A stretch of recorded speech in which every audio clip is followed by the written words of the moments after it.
Episode 2 tonight of the QB1 Experience. We've got Big E in the house as normal. Let's go. Mr. P. Diddy, Patrick McClure throwing the shadur up.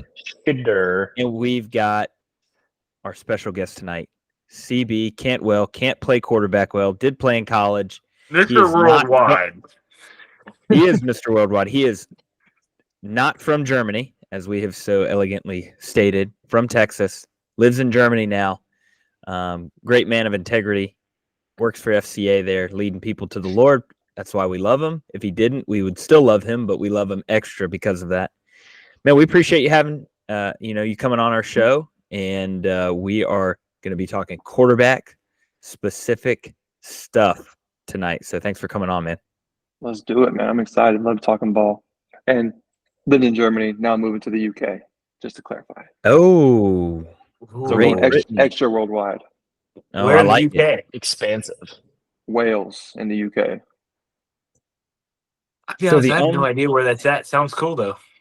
It's in the bottom left. The only connection Where's that? that I have to anything UK related is I have a corgi, like the Queen had. Queen had 27 corgis. I have a corgi. He is sleeping on the bed. Marshy. I'm glad you said Fast corgi right because now. I always called it corgi, so I need to get my Corgi. My corgi, How do you say it education, in yes. German? Das ist Hund. Hund is dog. It's corgi Hund. Hund. No, That's awesome. so- You should have talked to Bell tonight in German. That would be awesome. We're fired up about having you on last week. Really great discussion talking about NIL transfer portal. Obviously, I don't know how much you are, with you being in Germany, I don't know how much you're following all of that stuff. I'm assuming yes, considering you played college football. Want to get your thoughts on it, and then we'll transition to what we have planned for today. So you can start off transfer portal, NIL, whatever topic you want to start with. Would love to hear what your thoughts are on it. We all shared it last week, and make sure you tune in, subscribe to the page. But what you got, CB? I think there's two ways to look at it. One thing I think from the man side, the development of a man is when you are given an opportunity to transfer somewhere. Like I faced this. I was a backup for 3 years before I was a starter, and I was pondering, should I quit? Should I transfer to a place where I know that I'll start? But staying at I went to Division II school in Oklahoma. What staying at the school gave me an opportunity was to grow in patience and grow in endurance and more like the mental endurance aspect of it, and learning how not to quit, learning how to push through hard things, how to lead. From a quarterback standpoint, we always think of leading like the big team, but the reason I was able to be successful as a starter was my 3 years as a backup. I developed individual relationships with those guys who either were playing or who were backups with me. So instead of quitting and leaving when it was hard, I was able to cultivate those individual relationships with different players on the team, different coaches, so that whenever I was a starter, finally, I had all these relationships around me and they trusted me. And there wasn't this delay of, okay, now I'm the starter. Now I need to develop all these relationships. I already had those built in. So when it was my time, I was able to go head first and we had that chemistry. But would it have been nice to go somewhere and get some money that I didn't have and help my mom and help my family that never had money growing up in a trailer house? Heck yeah, that'd been great. So there's two sides to it. I get the money, I get the transfer portal, I get the NIL deals. Like it's great for those kids who need it. But I think if the necessary aspect of if you're going to give a 18, 19, 20-year-old kid money, there needs to be like mandatory classes on how to handle your money responsibly. And that's something like, if I don't come from money, I don't know how to handle that. And so I know that if I was given money at the time, it would not have been good. Yeah. Well said. CB, let me ask you this. Like, obviously you can't go back in time and do anything differently. And obviously didn't have the opportunity when you were there. Now, staying on the outside a few years down the road, how much you developed and grew as a man. Looking back on it, if you were playing college football today and you were facing those opportunities or money's getting thrown at you or you could have jumped, where do you think your head would have been then or now? I think I would like to say that I would go to the place that has the culture, not the place that has the money, because I know the importance of the development stages of that. And money can only go so far. For me, Yeah. being a believer, money is the root of all evil. Now, money's not bad, but the love and the desire for money over the Yep. Lord, that's where it becomes bad. And so I think my selfish flesh is going to cling to the money and take place over the Lord. So I know that I need to prioritize my things, and I want to go to a place that has good culture, good coaching, what's going to set me up for the future, not what's going to set me up for the now. And so I'd hope to say that I would choose a culture over cash, but Yeah, no we doubt. don't. Yeah, we don't So- really know what we'll do unless it's presented right in front of our face. I have a question. Kind of backtrack a little bit to when you said that you went through a lot of time before you became the guy, like the starter, Mhm. and you built those relationships. How awesome did it make you feel that you did go through that and you eventually got an opportunity? Yeah, it was interesting because I remember talking to some of my teammates. We were looking at transferring. We were thinking about leaving. It's like, man, the classic coach don't like me, coaches benching me, and we went through a coaching change, and that's an issue on me. That's my heart. That's my mind. It's like that's coaches aren't out to get me. Like if I'm not putting the work in, they're not going to start you. It's that simple. But uh, man, what the development it taught me as a man was just instrumental to who I am now. Like I wouldn't be doing ministry now, and I wouldn't be one. I'm not qualified for it, but praise the Lord, he sees something in me that is allowing me to do this opportunity. So that's cool. But what being a quarterback, man, I don't even know if I'm answering your question. I think I went off on a tangent. But No, keep going. being a quarterback, man, it's so much more than just the X's and O's. Like who I was as a leader, who I was as a man on the field. Even though in my college days I wasn't probably where I needed to be, it helped develop me into who I am now. And I was able to look back on the moments of like, oh, that's what that meant as a leader. That's when it was pressure situations, and instead of coming to the sideline, throwing my helmet off, I'm encouraging my guys, and I'm like, hey, that was me. That's all me. Learning to take the blame. I'm able to translate that now and develop leaders and even think of myself like, hey, this isn't about you. This is about others. So Yeah. sorry. Now, after your college days, what did you do after that? Like, how did the transition go? Like being done with football, or were you done, Mhm. or what did you do after that? Yeah, so my senior year, I actually broke my ankle. The first game of my senior year, preseason, I was projected to be all conference, and there was some hype behind it. I went to a Division II school, but me and Baker Mayfield, I remember seeing like a newspapers like Division I people to look for, Division II people to look for, and I was in that area, so I was like, oh, cool, I'm coming into my second year as a starter, and I'm him. Hey, definitely not, definitely not. Timothy. Timothy. I actually. Put it on. Hey, I have one issue with that. There's only one him, right? If you're saying you're him, you're probably not him. Other people should be calling you him. Hey, but there's Big only facts. one. There's only one him. Big facts. But yeah, I actually got hurt my senior year, and the first game, I threw 3 touchdowns in the first half, over 200 yards, and they pulled me at halftime, just because we were up by so much. I was like, well, that's kind of stinks, but I get it. Being a good support, go second team guy, get him some reps. It's like, yeah, I'll be a good teammate. Second game of the season, my senior year, I break my ankle second quarter, and so I'm out for the season. And Damn. I could have medicaled, but that I was doing my 7th season in Division II. I was ready to move on. So I was a teacher and a coach. That was the dream. That was what I wanted to do: teach special education and coach football. That was the dream. While I was coaching, I had this desire to play football again. And long story short, a coach from college asked me if I wanted to play football in Germany. There was a team over there looking for a quarterback. And so I coached and taught for 2 years, taught special education, coached football and baseball. And then in 2020, I went to go play quarterback in Germany in the GFL, German Football League. International, worldwide, my man. That's That is you really played cool. You played for 6 years in college. Yeah, I was there for 5.5 school years and 6 football seasons, because Division II is split up by semesters, not years. My So I man's a sat my doctor. last one. He's a Bro, doctor.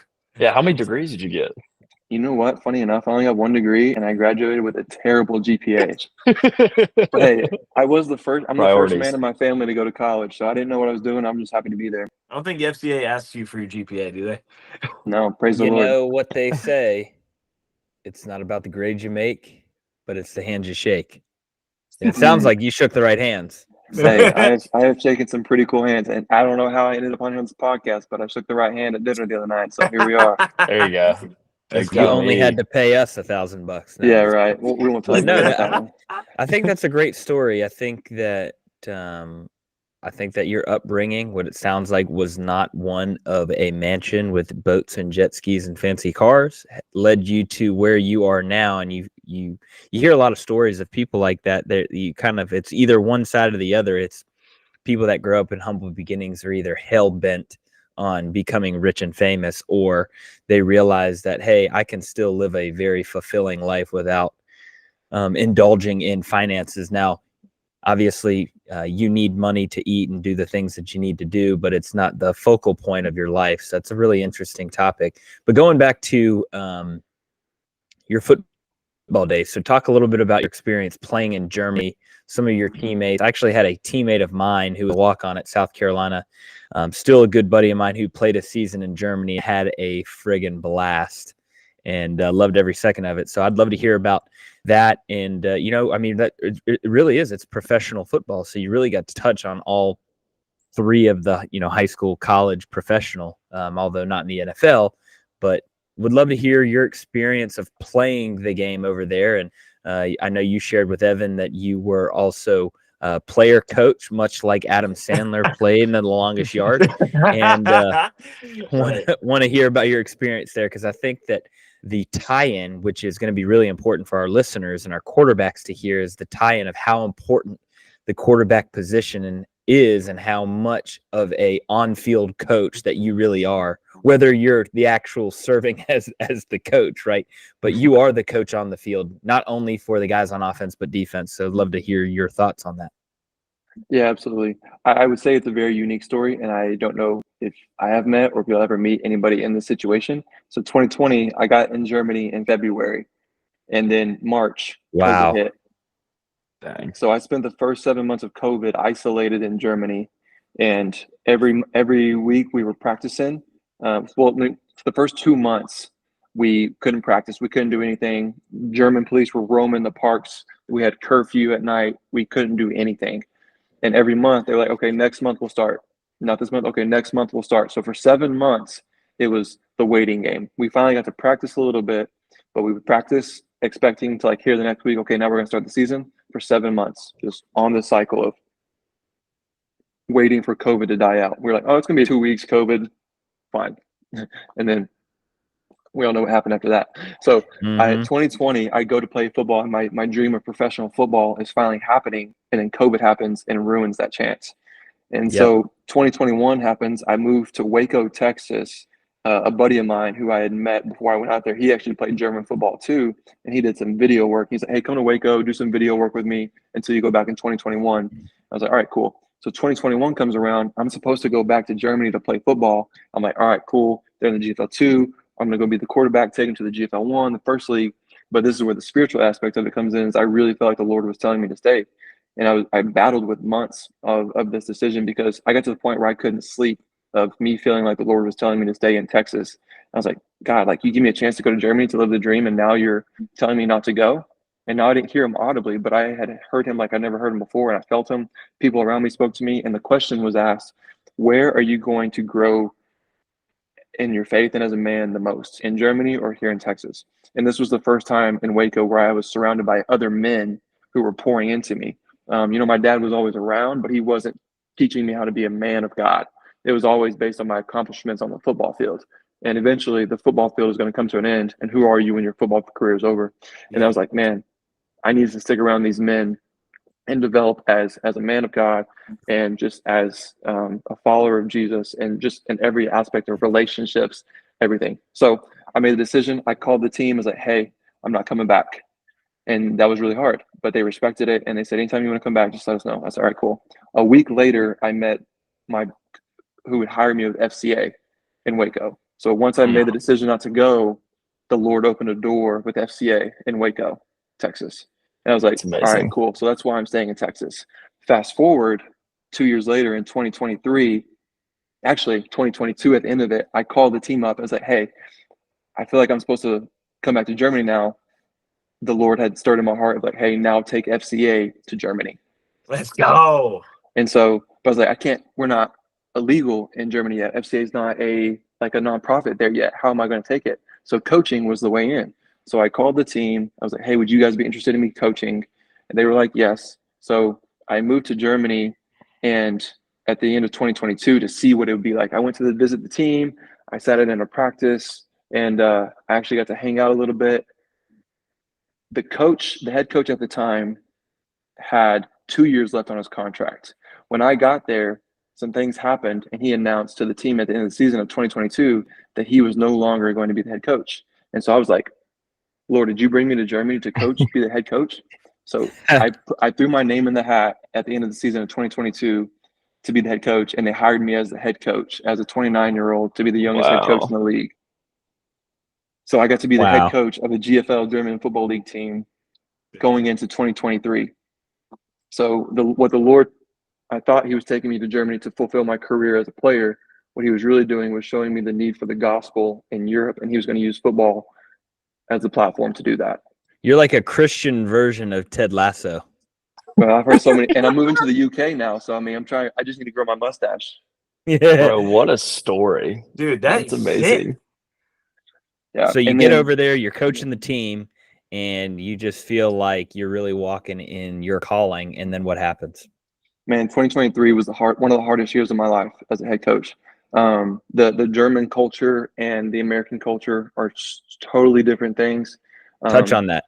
Yeah, and so the German cultures, I absolutely love Germany. I would love to live there again one day.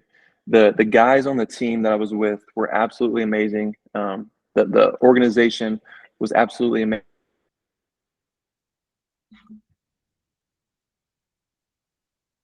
Ball field, and the business side of it, there needs to be a lot of work from an organizational standpoint. And so I went through 4 different defensive coordinators. 2 of them were Americans, and then one of them was German. And my fourth defensive coordinator was my captain safety, who got hurt. So we threw him at DC. So I lost my O-line coach. And some of the coaches that left, they took players that I recruited, and there was almost everything that could have went wrong. Wow. But the Lord provided, and we made it happen. So I had recruited some American players. I tried to recruit some believers so we can kind of get the Jesus movement going within the team. So I ended up having to get rid of my quarterback in the middle of the season. And so we played with our German quarterback. And the German quarterback, man, he's the guy you want at the position. He's your leader. He's vocal. He's confident. But he's just an underdeveloped quarterback from a skill standpoint. And I think this is where QB1 experience would be great internationally. A little plug here is like, yes, sir. Quarterbacks in Europe are longing for and desiring for proper training. There's just no one there to do it. That's not out to get them for their money, you know? Mm-hmm. So we have the German quarterback playing, and we have 3 games left, and we need to win one of those 3 to not get relegated. In German Football League, if you're the worst team, you play the best team in the second league, and you can get relegated. Yeah, it's like the Premier League. Yep. Exactly. And so we go into the strategy of like, all right, if we're losing at halftime, I'm going to go in at quarterback. Before the game, you have to put your name on the roster to be eligible. And so we did that every game just in case. So we're winning, and we're playing against the number 1 team in our division for this game. We're winning at halftime, 10-6. I'm kind of shocked. I'm surprised. Our German quarterback is doing great. Leads us in halftime at 10-6. Third quarter rolls around. They score twice, and they take a bigger lead. I look back to our O-lineman, who's our left tackle, who's our captain, who is now also our O-line coach, because my O-line coach quit. And I look at him. Family affair. Yeah, bro, it's a whole thing. Anyway, I look at him. I was like, hey, if I go in right now, we have a chance to come back and win. He's like, yeah, go change. So third quarter with 3 minutes left, I run into the locker room. I give our running back coach, I said, hey, you're OC until I come back. He's never called plays. So, hey, call plays. While I'm changing, they score 2 more times. So now it's the end of the third quarter. We're down by 4 touchdowns, 31-10 in the fourth quarter with 12-minute quarters. I run out, fourth quarter starts. I go in, and we come back. We score 3 touchdowns to get down. I'm sorry. We get to a 2-point conversion, and we have to get the 2-point conversion to tie, and we don't get it. And so I'm like, gosh, dang it. And then we get the ball back with a minute left. We drive down the field, 4 seconds left. I throw a touchdown in the corner to win the game with 4 seconds left. Let's go. Dude, that's wild. Dude, It did was you give insane. yourself an ice bath after? Bro, my body was hurting. It's a sign. I'm glad I'm not playing anymore. I love the game. I'm passionate about it, but my body couldn't take it. When was the last time you gotten hit before that? Like, had you been practicing or anything? Nah. Just stepped in Came and in balled raw. out. I mean, I was throwing in practice and stuff, but I wasn't like reading Taking defenses. I shots, wasn't doing anything. I just went out there. No warm up. That's what got me. Is I didn't warm up. I just ran straight onto the field. Dude, and when Adrenaline, baby. me and CB were hanging out the other day, and he showed me the video. It was sick. Climbed up in the pocket, moved left, threw it in the corner. Like, it was lit. Crowd went crazy. It was Check my awesome. YouTube channel. The highlights on there. Yes, sir. Hell Check yeah. out the YouTube, Quick baby. plug. How many people would y'all have at those games? Man, we averaged probably 4,000 to 6,000 people. We were a That's smaller awesome. we were a Wow. smaller stadium, but the fans in the town are very passionate. Not a lot of football fans, but the ones who are there are passionate. Love that. That's so cool. Yeah. That is amazing. How much did coaching prepare you for that moment to slide in and play? Like, when you got out on the field, were you like, I'm so dialed in right now, it's crazy? Or Man. were you just out there playing? Or just because, from my point of view, and not physically necessarily, but I know without a shadow of a doubt that if I went and stepped onto the field, now barring without getting hit, I know I would play better now than I did 7 years ago when I was in college, because my mental capacity and capabilities to process information, see things before they happen, I would be much more in a reactionary standpoint, just because of my knowledge of the game is so far advanced than it was 7 years ago. Mm-hmm. What would you agree in saying that when you stepped on the field that your awareness of what was going on was better than maybe it was when you were in college? Oh, absolutely. I mean, I feel like I studied film well when I was in college. I prepared well. As quarterbacks, that's one thing. Like, we will always want to be the flashy ones on the field, but if you're not prepared the 6 days of the week before the game day, you're not going to be successful. It doesn't matter how good your arm is. You need to prepare. And I thought I was prepared well, but what I didn't have was the confidence. I had just enough confidence to not lose us a game, but I didn't have very much confidence in myself. And being a coach gave me so much confidence that when I went out there and played, I wasn't thinking. I was so locked in. I was the offensive coordinator on the field too, so I was calling plays at the line. I was coaching everybody. When we scored, I was yelling at the sideline. I was like, "Hey, 1-1-1." I was directing guys. I couldn't even celebrate. So I was a machine, man. I was locked in. I wasn't thinking. I had game planned. Everything was just on point. It doesn't matter what position I was, because I was prepared well, and the confidence that I had, like, it was unmatched. I've never had it before. So coaching gave me a whole nother level of confidence that if I had when I was playing, I might have been on y'all's level, like D1 or something. But man, Dude, I want to say something on that. Quarterbacks out there, man, listen to that. If you can get locked in with your offense coordinator, if you can be in unison with those guys, I'm telling you, you'll see your game go to the next level. You're not going to go out there just, not understanding, what kind of play calling he's doing, what his game plan is for the week. Make sure that you're locked in with that OC, so you're ready to roll. That's one thing I didn't do well in college was, like, my OC would invite me in, like, during the week to, like, game plan together, and I had, like, this feeling that he didn't like me. Like, it was a very hard guy, and I was, like, kind of timid of him. I wasn't very, like, I was scared of him. And I think what you said, like, quarterbacks, if you're out there, get to know your coach. Like, don't ask him questions. Go talk to him. Get to know his mind. Understand what his concepts are, so y'all are on the same page and you're not having to play the guessing game. It just gives you so much confidence. Yeah, I want to actually touch on that. One of the coolest things that I heard when Joe Burrow was at LSU, and I know he's doing it in the NFL, he would come to Sunday's meetings with maybe not entirely full, but a full game plan ready to go for their next opponent, that he would leave with the offensive coordinator of what he liked, what he saw, and plays that he felt that would be successful going into the week. And you listen to Ensminger, I'm probably saying his name not accurately, and then Joe Brady were his two coordinators at LSU the year they won the national title. And they're on record talking about a lot of times they were just using what he had put together, right?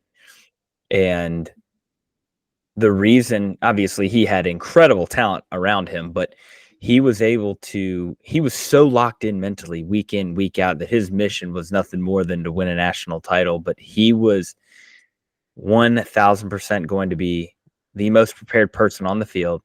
He was going to be, like Evan said, in unison with his offensive coordinator. So that way, when the lights came on, it was nothing more than pitching and catching with his buddies like he had done all summer. And he put in the preparation in the front end. Then he also put in the preparation from a game prep mental side so that when he stepped on the field, he could let his natural ability take over. And then, like you said, you're in the zone. You're playing, people like to say playing above your head, or, you're playing out of your body, out of your mind. Well, he may have played out of his mind, but because of his preparation, not only from the physical standpoint, but through the preparation of game planning, the film study, and then being connected with his OC and his teammates, he had one of the best seasons in the history of college football, and that has transitioned into the NFL. Unfortunately, Patrick was on the receiving end of that. He was on the receiving end of that in the national championship, but pretty spectacular team. Probably debated as the best team in the history of college football. And really, really interesting story. Does anybody have any else on that? Because I do want to ask all of you guys on some of the stuff that's going on with the NFL draft. I just think if you're thinking as a quarterback, you're not in a good spot. You need to be just prepared and I mean, not react, but you just want to be able to go out there and the less you have to think, the better you're going to play. Yeah, playing free, and that all comes from the preparation, like you were talking about, CV. Those 6 days leading up to it, what you're doing beforehand to get there. Yeah, absolutely. Yeah, that's right.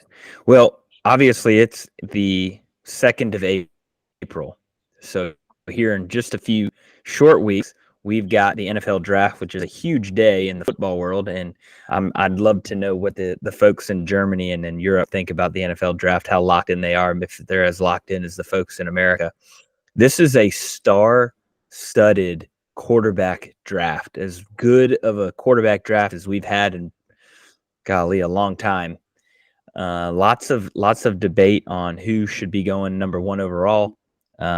With all of the weird things going on with Caleb Williams right now, hard to really say. Are you anti lip gloss?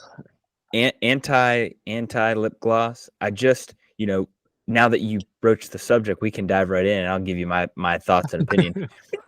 I don't know if we should. I think we should. If I'm a business owner, which these NFL owners are, I mean, they're running a business. Do I want to throw my name and slap it on somebody like that when I have someone who, from an NFL projectability standpoint, has equal or just lesser than talent? Do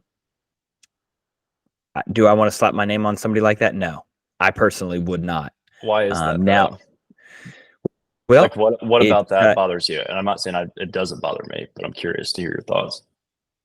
They talk about this in the military. The Marines, they choose. They have an L graph that they measure their I guess their candidates, their prospects, people that they want to, be a part of, like the elite groups in the Marines. And they have, on one side they have talent, and the other side, on the bottom, I guess the x-axis is talent, and the y-axis is trust. And you can have a high performer with little trust, and you're down way at one bottom of the graph, right? You want to find that sweet spot between, they might be a little less talented, but really, really high trust. And that's where the military finds their best qualified candidates to go in and serve in the highest ranks of our military. So if our Marines are doing that, then I'm sure business owners need to do the same. And, I look at somebody like, golly, look at Bo Nix. You look at Drake May, but I'd love to hear your example. No, yeah. I mean, Brock Purdy is a great example. Guy that, came out of college, did some really good things, but just doesn't have the physical attributes that you would probably expect in a NFL quarterback. Everybody calls him a game manager, but at the end of the day, he wins ball games. And San Francisco 49ers organization is a really good organization. They put their trust in him, and look what happened. They put all their eggs in that basket, and he performed really well because he's a trustworthy guy, understands the game, prepares, does all the right things, that kind of thing. Also a believer, which is great. But at the end of the day, like, he might not be able to throw this or that, or maybe he can, but people's projections for him are not that he can't make all the throws, that he doesn't have the best speed when he runs football, but he manages his game well. He makes sure that he's prepared for the games, and he goes and wins. So, it doesn't really matter that much with talent when it comes to having that trust. Evan, could you go win 10 games for the Niners right now? Right the second? Heck no, dog. No. What do you think, Patrick? No. I think I do like him, and I agree with the game manager thing. I think he is surrounded by some dudes. I got you. Yes. Yeah, for sure. But it's not all the greats when they were really good, they were all surrounded by dudes. But those dudes trust that quarterback. You know what I mean? Julian Edelman trusts Tom Brady. He didn't play for Bill Belichick. So Perry, where are you losing trust? I know we were talking about Caleb Williams. Where are you losing trust with him? Because if you go watch his tape and watch his decision making, it's not like you're losing. I think I would trust that guy with the football. I've watched him manage and play games. Like, is it trust off the field, or where are you? No, I don't think that it's trust necessarily off the field, because he's never been in trouble. I think that he turned the ball over a ton this past fall, trying to be the number one projected overall pick, trying to do the things that really only he is capable of doing. Some of the throws and the ability that he has, as far as talent wise, he is head and shoulders the best quarterback in this draft, as far as being able to do everything. Now, not to change gears by any means or shift, spotlight to another player, but I really, really like Michael Penix Jr. from Washington.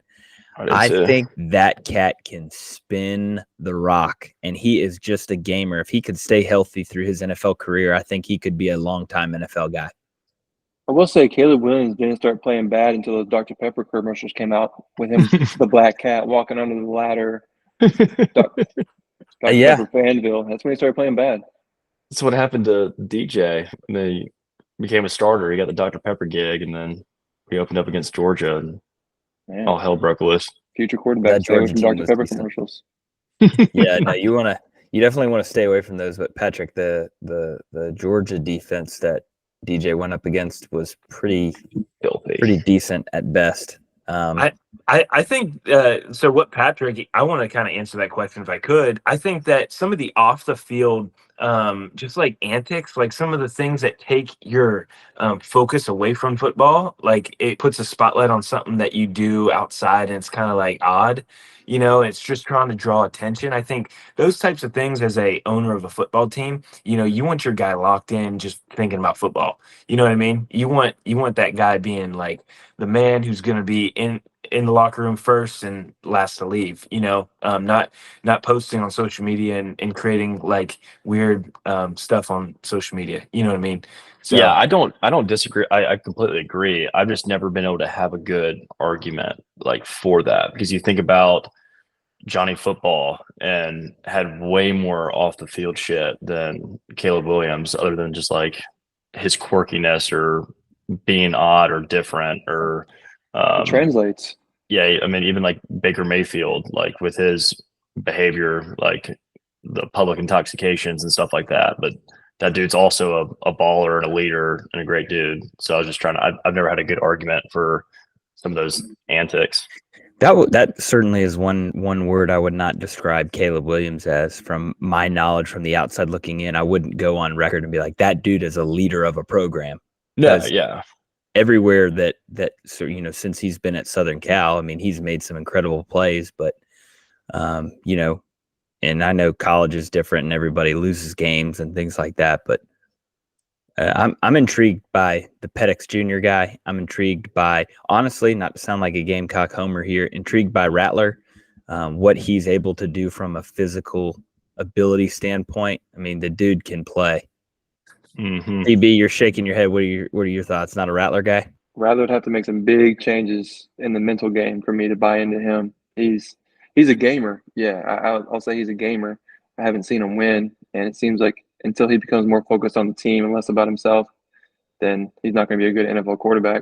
My man CB's from Oklahoma. You got to remember that. Or he went to Oklahoma, school in Oklahoma. So he's got a cannon. I just haven't seen any leadership. And I think quarterback, the consistency aspect of on and off the field, I think that's where the Caleb Williams part comes in. It's like, in the NFL, the question is, are we still a professional league or are we more an entertainment league? And so, like, Caleb Williams is going to bring you a lot of money, a lot of views. So is that more important than what he's going to – like, Peyton Manning was the number one pick, and then he held the record for most interceptions in a year. I think if Peyton Manning was playing today, he wouldn't have been the way he was today because everybody would have been calling for his head with the social media game. Mm-hmm. But he had time and developed. And most great quarterbacks come in as backups first. Look at Patrick Mahomes. Look at Tom Brady. Very, very few guys can come in and do the job, regardless of their talent. Yeah. What are y'all's thoughts on Jaden Daniels? I'm seeing him like second or third. I don't know if I'm buying stock. Gifted. He doesn't bring a lot of the distractions that Caleb Williams would bring. He's more to himself, a little bit more quiet from my knowledge of it. Gifted as anybody in this draft. Maybe not quite Caleb Williams' arm ability, but he's a sleeper. You'd take him over Drake May? Probably not. I like him though. I like my order that I would go would be Drake May, Pettis, and then Caleb Williams. Like that. Dude, Drake May can spin the rock. It's unreal. I also wasn't high. I didn't think CJ Stroud was going to amount to much, and then I had to swallow those words. I actually love CJ Stroud now. He is the man. Oh, me too. Yeah. He is the absolute man. I do have a question for CB, man. So in Germany, do they love like watching the NFL? Do they like keep up with the draft? Do they like, do the fantasy football thing and all that? Is that big internationally? Yeah, man. I was on a fantasy team in Germany and stayed up until 1 a.m., 2 a.m. to watch the Super Bowl. They had a whole thing because the time difference, it was like 7 hours. And so the game starts at 9, 10 p.m. Halftime was at 12. I left at halftime, so I was so tired. Couldn't hang. Wow. They drink enough beer over there to stay awake. I'm like, not for me, guys. I'm out. We had guys drinking beer after the game. Like, you finish a game, you drink a beer. You don't hydrate with water, you drink a beer. That's all you need sometimes. It's hilarious. Like Perry's post-game celebrations. At the stadium, on the field, not like going out after, like at the field, on the stadium with their pads on, drinking a beer. That's awesome. Bring your sixer and your helmet. Culture. Yeah. Yeah, that's what they do. That's awesome. Well, CB, we appreciate you coming on, and we're excited to have you in the great Deutschland coming soon. I guess you're leaving there, heading to Wales, but you'll have to definitely get a corgi before you go. But you guys got anything else? No, man. CB, appreciate you coming on, dude. Yeah, honor, man. Thanks for having me.